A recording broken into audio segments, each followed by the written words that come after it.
1,00,000 കോടി രൂപയുടെ വികസനം കിഫ്ബിയിലൂടെ ധനലഭ്യത ഉറപ്പാക്കി കേരള സർക്കാർ. കിഫ്ബി.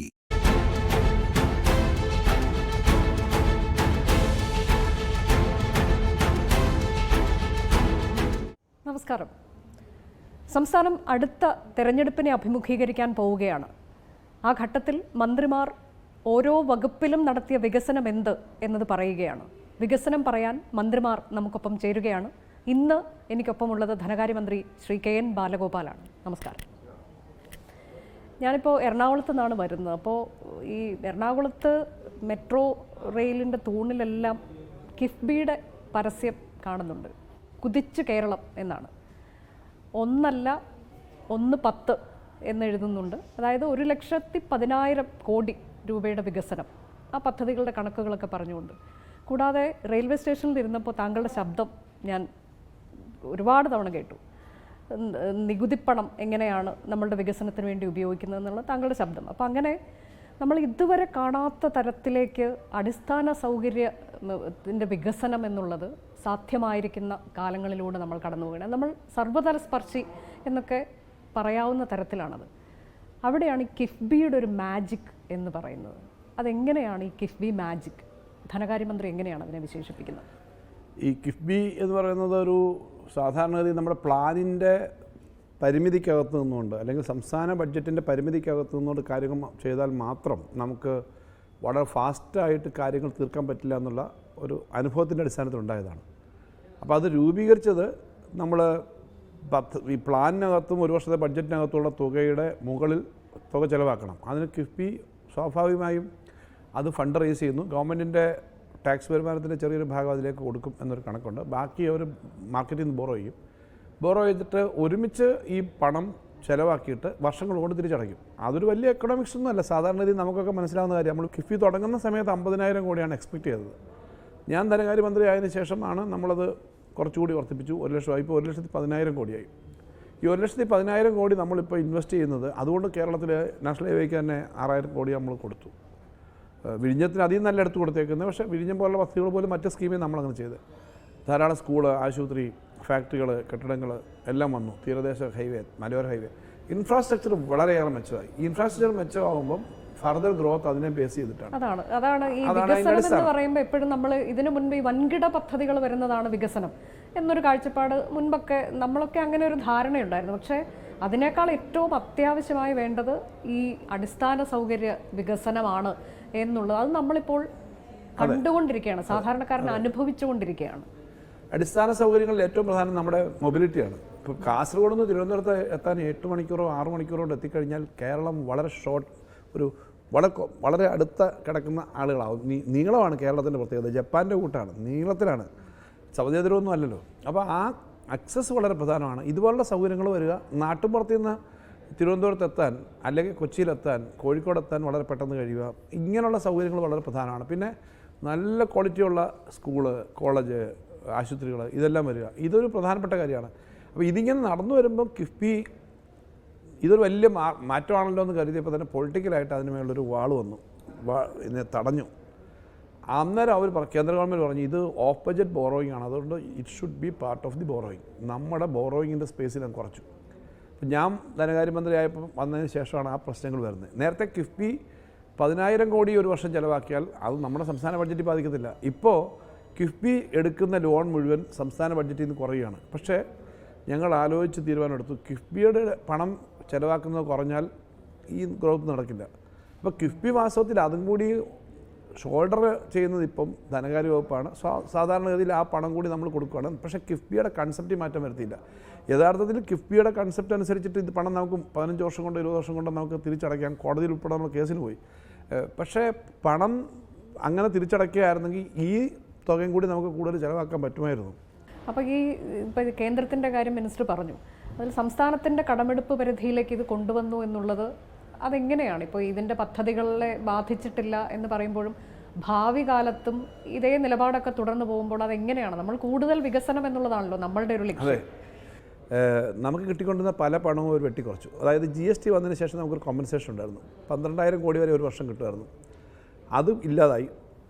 പിന്നെ ധനകാര്യ കമ്മീഷൻ തന്നിരുന്ന റവന്യൂ ഡെഫിസിറ്റ് ഗ്രാൻഡ് ഇല്ല, ഇപ്പോഴും ഇല്ല. ബോറോയിങ്ങിൻ്റെ ശതമാനം കുറച്ചു.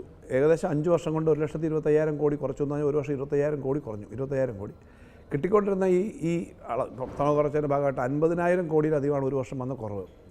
നമുക്ക് ടാക്സ് ഒന്നും പുതുതായിട്ട് നിശ്ചയിക്കാൻ പറ്റത്തില്ല, കാരണം GST ആണ് പ്രധാനമായിട്ടും. പക്ഷേ നമ്മുടെ എഫിഷ്യൻസി ഓഫ് ടാക്സ് കളക്ഷൻ അങ്ങനെ വരുമാനം വർദ്ധിപ്പിച്ചു. ഏകദേശം 54,000 കോടി ഉണ്ടായിരുന്നത് 1,10,000 കോടിയാക്കി നമ്മുടെ ടാക്സ് നോൺ ടാക്സ് റവന്യൂ. അതുകൊണ്ടാണ് ഈ കുറവ് വന്നത് അഡ്ജസ്റ്റ് ചെയ്തത്. ഓരോ വർഷം വെട്ടിക്കുറവ് വരുന്നത് 4,730 കോടി രൂപ. ഇതൊക്കെ തുക 4,730 പറഞ്ഞാൽ 4,730 കോടിയാണ് വെട്ടുന്നത്. പിന്നെ ഈ വർഷം ഒരു 6,000 കോടിയാണ് ഈ അവസാന മാസങ്ങളിലായിട്ട് അവർ 3 മാസത്തെ വെട്ടിയത്. ഇത് കൂടാതെ കിഫ്ബിക്ക് നമ്മൾ കൊടുക്കുന്ന ടാക്സ് ഷെയറുണ്ട്. 12,000 കോടിയോളം ഏകദേശം കിഫ്ബിയുടെ പേരിൽ മാത്രം സംസ്ഥാനത്തിൻ്റെ ഈ വർഷം ചിലവാക്കേണ്ട ബഡ്ജറ്റിൽ നിന്ന് അവർ വെട്ടിക്കുറയ്ക്കുന്നുണ്ട്. അത് പക്ഷേ നമ്മുടെ പ്രവർത്തനങ്ങളെ നമ്മൾ തടസ്സപ്പെട്ടില്ല. ഇപ്പോൾ തന്നെ ശബരി റെയിൽവേ പാതയ്ക്ക് 1,900 കോടി കൊടുത്തു. MC റോഡിൻ്റെ വികസനത്തിന് 5,400 കോടിയുടെ പദ്ധതി വെച്ചു. നേരത്തെ പറഞ്ഞ ഓർഗൻ ട്രാൻസ്പ്ലാന്റ് പോലുള്ള പദ്ധതികൾക്ക് കിഫ്ബി ഏകദേശം 40,000 കോടി ചിലവാക്കി കഴിഞ്ഞു, സ്പെൻഡ് ചെയ്ത് കഴിഞ്ഞു. ആക്ച്വലി പ്രൊജക്റ്റ് 1,10,000 കോടി ഈ വർഷം വന്നുകൊണ്ട് 1,10,000 ആണ്. പക്ഷേ ആക്ച്വൽ സ്പെൻഡിങ് 40,000 കോടിയിലധികം ചിലവായി, ഓരോ വർഷവും ചിലവായിക്കൊണ്ടിരിക്കുക. ലാൻഡ് എടുക്കുന്ന മാത്രം 20,000 കോടിയുടെയാണ് വലിയ വികസന പദ്ധതികൾക്കായിട്ട്, ഇൻഡസ്ട്രിയൽ എസ്റ്റേറ്റൊക്കെ. ഇതിലിപ്പോൾ ഈ മസാല ബോണ്ട് വലിയ വിവാദമായി, അതിൽ ED വരുന്നു. ഇതൊക്കെ ഈ പദ്ധതികളുടെ മുന്നോട്ട് പോക്കിനെ ഏതെങ്കിലും തരത്തിൽ ബാധിച്ചിട്ടുണ്ടോ മിനിസ്റ്റർ? യഥാർത്ഥത്തിൽ ആ സമയത്ത് വലിയ തോതിൽ ടെൻഷൻ ഉണ്ടാക്കുന്ന അനാവശ്യമായ കേസുകളെക്കാൾ ഉപരി വാർത്തകളും ഉണ്ടാക്കുന്ന സംഭവമായിരുന്നു. ഈ മസാല ബോണ്ട് എന്നുള്ള പേര് കേട്ടുകൊണ്ടാണെന്ന് അറിഞ്ഞോളൂ ഇത്ര ആളുകൾക്ക്, പ്രത്യേകിച്ച് മാധ്യമങ്ങളും പ്രതിപക്ഷവും വലിയ ബഹളം ഉണ്ടാക്കി. മസാല ബോണ്ട് എന്ന് പറയുന്നതിനകത്ത് ഒരർത്ഥമേ ഉള്ളൂ. സാധാരണഗതിയിൽ നമ്മൾ വിദേശത്തുനിന്ന് ലോൺ എടുത്താൽ, ഇപ്പോൾ വേൾഡ് ബാങ്കോ ഏത് ബാങ്ക് എടുത്താലും നമ്മൾ ഡോളർ ടൈംസിലോ യൂറോ ടൈംസിലോ, യൂറോ നാണയത്തിൻ്റെ അടിസ്ഥാനത്തിൽ ഡോളറിലോ ആണ് കൊടുക്കേണ്ടത്. അപ്പോൾ പലപ്പോഴും മണി ഡിവാല്യൂഷൻ വരും. ഇപ്പോൾ ഒരു 10 വർഷം മുമ്പ് ഒരു ഡോളറിന് 50 രൂപ 40 രൂപ ഉണ്ടെങ്കിൽ ഇപ്പോൾ അത് 95 രൂപയൊക്കെ ആയി, 96 രൂപയൊക്കെ ആയി. സത്യത്തിൽ പലിശ കുറവായിരിക്കും, 1% കാണും. പക്ഷേ മണി ഡിവാല്യൂഷൻ കാരണം നമ്മൾ കൊടുക്കേണ്ടി വരുന്നത് നാട്ടിലെ പലിശയെക്കാളും അധികം വരും. മസാല ബോണ്ടെന്ന് പറയുന്ന കൺസെപ്റ്റ് എന്താ വെച്ചാൽ, നിങ്ങൾ പൈസ തിരിച്ചടക്കേണ്ടത് ഇന്ത്യൻ റുപ്പി തന്നെ. മസാല ഒരു ഇന്ത്യക്ക് വേണ്ടിയിട്ടൊരു പേരെന്നേ ഉള്ളൂ. അത് കൊടുക്കുന്നത് നമുക്ക് നല്ലതാണ് വാസ്തവത്തിൽ. കാരണം നമ്മൾ 8% അല്ലെങ്കിൽ 7% 9% ഏത് ശതമാനം ആയിക്കോട്ടെ, അത് ഇന്ത്യയിലെ രൂപയുടെ അടിസ്ഥാനത്തിൽ കൊടുത്താൽ മതി, നമ്മുടെ നാട്ടിൽ വരുമാനത്തിൻ്റെ അടിസ്ഥാനത്തിൽ മതി. അതാണ് മസാല ബോണ്ട്. എന്തോ മസാല ബോണ്ടിൻ്റെ കാര്യത്തിൽ എല്ലാ നിയമപരമായ കാര്യവും റിസർവ് ബാങ്കിൻ്റെ അനുവാദവും ബാക്കി അനുവാദവും ഇല്ലാതൊന്നും ആർക്കും പണം മേടിക്കാൻ പറ്റില്ല. നിങ്ങളോ ഞാനോ ഒരു രൂപ പുറത്തേക്ക് അയക്കണമെങ്കിൽ പോലും റിസർവ് ബാങ്കിൻ്റെ നോംസ് അനുസരിച്ച് ചെയ്യാൻ പറ്റുള്ളൂ. അല്ലാതെ ചെയ്യുന്നതിന് ഹവാല എന്നല്ലേ പറയുക.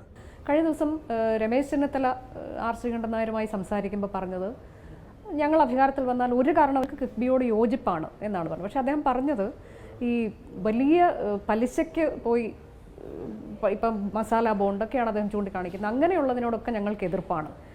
പകരം അദ്ദേഹം ചൂണ്ടിക്കാണിക്കുന്നത് ഈ മെട്രോയ്ക്ക് വേണ്ടി ജപ്പാൻ ബാങ്കിൽ നിന്ന് കുറഞ്ഞ പലിശയ്ക്ക് അവരുടെ കാലത്ത് എടുത്ത കാര്യം ചൂണ്ടിക്കാണിക്കുന്നുണ്ട്. കൂടാതെ കുറഞ്ഞ പലിശയ്ക്ക് ബാങ്കിൽ നിന്ന് കിട്ടുമല്ലോ, പിന്നെ എന്തിനാണ് ഇങ്ങനെയൊക്കെ ചെയ്യുന്നത്, അതിനോട് എതിർപ്പാണെന്ന് പറയുന്നു. മറ്റൊന്ന്, സർക്കാരിൻ്റെ PR പ്രവർത്തനത്തിന് വേണ്ടിയാണ് കിഫ്ബിയെ ഉപയോഗിച്ചുകൊണ്ടിരിക്കുന്നത്. അപ്പോൾ അങ്ങനെ അഴിമതി നടത്തുന്നുണ്ട്. അത് സർക്കാർ ഉദ്യോഗസ്ഥർ, ഇതിന് പുറകിൽ നിൽക്കുന്ന ഉദ്യോഗസ്ഥർ, ഞങ്ങൾ അധികാരത്തിൽ വന്നവരൊക്കെ ജയിലിനകത്താകും എന്നും പറയുന്നുണ്ട്. അതിനുള്ള മറുപടി എന്താണ്? ഇതെല്ലാം ആളുകളെ ഭയപ്പെടുത്താൻ വേണ്ടിയിട്ട് പറയുന്ന ഓരോ കാര്യങ്ങളാണല്ലോ. എന്നാൽ ഇപ്പം തന്നെ പല വിവാദങ്ങൾ പറയുന്നുണ്ട്. ഈ പറഞ്ഞ കാര്യത്തിനകത്ത് കിഫ്ബി വേണ്ട എന്നന്ന് പറഞ്ഞ ആളുകൾ തന്നെയാണ് ഏറ്റവും കൂടുതൽ. ധനകാര്യമന്ത്രി എന്ന നിലയിൽ ഞാനാണ് കിഫ്ബിയുടെ ആ ഡിപ്പാർട്ട്മെൻറ്റ്, ഫിനാൻസ് ഇൻഫ്രയാണ്. എല്ലാവരും വന്നിട്ട് കിഫ്ബിയുടെ കൂടുതൽ പദ്ധതികൾക്ക് വേണ്ടി ചോദിക്കുന്നുണ്ട്, കൂടുതൽ പിന്നെ പണത്തിന് വേണ്ടി ചോദിക്കുന്നുണ്ട്. ഞാനാണെങ്കിൽ കിഫ്ബിയുടെ കാര്യത്തിൽ കുറച്ചുകൂടി വരുമാനം ഉണ്ടാക്കുന്നത് മാത്രമല്ല, വലിയ പ്രൊജക്റ്റുകൾ, അതൊക്കെ പിന്നെ ചെറിയ ചെറിയ റോഡ് അങ്ങനൊന്നും അല്ല. കിഫ്ബിക്ക് ചെയ്യേണ്ട കാര്യങ്ങളിൽ പ്രത്യേകിച്ച് കുറച്ച് റിസർച്ച് ഡെവലപ്മെൻറ്റ് ധാരാളം കാര്യങ്ങൾ വന്നു. ഇപ്പോൾ graphene, nutraceuticals, medical technology consortium, ഇതുപോലെ ഇപ്പോൾ തന്നെ ഈ അവയവദാനം. ഒരു ലോങ് റണ്ണിൽ കേരളത്തിന് റിസർച്ചിൻ്റെ കാര്യത്തിലും നമ്മുടെ ആൾക്ക് വിദ്യാഭ്യാസം കിട്ടുന്ന കാര്യത്തിലും ചികിത്സ കിട്ടുന്ന കാര്യത്തിലും സർവീസ് കിട്ടുന്ന കാര്യത്തിലും ഒക്കെ പറ്റുന്ന കാര്യങ്ങളാണ് നമ്മൾ കൂടുതൽ ഇപ്പോൾ എടുത്തത്. ഇവരെല്ലാം വന്നിട്ട് അവരുടെ മണ്ഡലങ്ങൾ എടുത്ത് നോക്കിക്കോളൂ. UDFൻ്റെ മണ്ഡലത്തിൽ ഒരു വേർതിരിവില്ല. ചില മണ്ഡലങ്ങളിൽ വലിയ തോതിൽ പണമുണ്ട്. അപ്പോൾ അവർ ചോദിക്കും. ഇപ്പോൾ അവർ പറയുന്നത് ഞങ്ങൾ വന്നാൽ പിന്നെ കിഫ്ബി ഒഴിവാക്കില്ല എന്ന് ശ്രീ രമേശ് ചെന്നിത്തല പറഞ്ഞെങ്കിൽ നല്ല കാര്യം. ചില ആളുകൾക്കെങ്കിലും ഒരു ആശങ്കയുള്ളത്, കേരളം വലിയ കടക്കിണിയിലാണ്. അതായത് കിഫ്ബി വഴി ഇപ്പോൾ ഒരുപാട് വികസനമൊക്കെ ഉണ്ട്, ശരിയാണ്. പക്ഷെ വരും തലമുറയാണ് ഇതിൻ്റെ പ്രത്യാഘാതം അനുഭവിക്കാൻ പോകുന്നത് എന്നത് സാധാരണക്കാരായ ചിലർക്ക് പോലും അങ്ങനെ ഒരു ആശങ്കയുള്ളതായി ചിലർക്ക് സംസാരിക്കുമ്പോൾ പറയാറുണ്ട്. അങ്ങനെ ഒരു കാര്യത്തിന് എന്താണ് ധനകാര്യമന്ത്രിയുടെ മറുപടി? ഇങ്ങനൊരു ആശങ്ക ഉണ്ടാക്കുന്നതിന് വലിയ ശ്രമം നടക്കുന്നുണ്ട്. ശ്രീ വി ഡി സതീശൻ പ്രതിപക്ഷ നേതാവും ചില UDF അനുകൂലമായ അക്കാഡമിക് പണ്ഡിതന്മാരും പറഞ്ഞുകൊണ്ടിരുന്നത് കേരളത്തിൽ 6 ലക്ഷം കോടി കടമുണ്ടെന്നാണ്. നോക്കാതെ പറഞ്ഞതാണ്. ഞാൻ പറഞ്ഞ 6 ലക്ഷം കോടി കടമെടുക്കാനുള്ള അവകാശമുണ്ട്.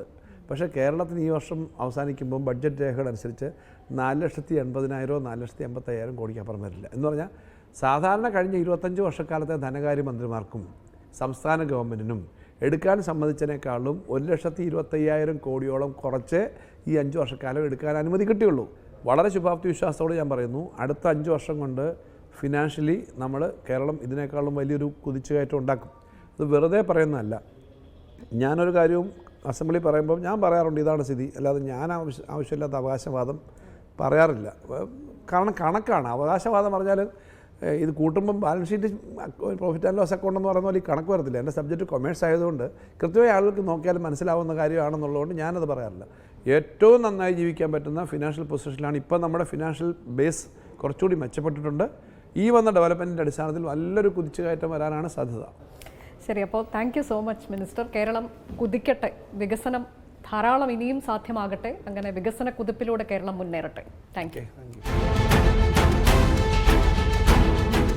ലോകത്തെവിടെയായാലും ഏത് സമയത്തും 24 വാർത്തകളും ഓഗ്മെന്റഡ് റിയാലിറ്റി പാക്കേജുകളും എക്സ്പ്ലെയിനറുകളും വിശദമായി കാണാൻ ഞങ്ങളുടെ YouTube ചാനൽ നിങ്ങൾക്ക് സബ്സ്ക്രൈബ് ചെയ്യാം.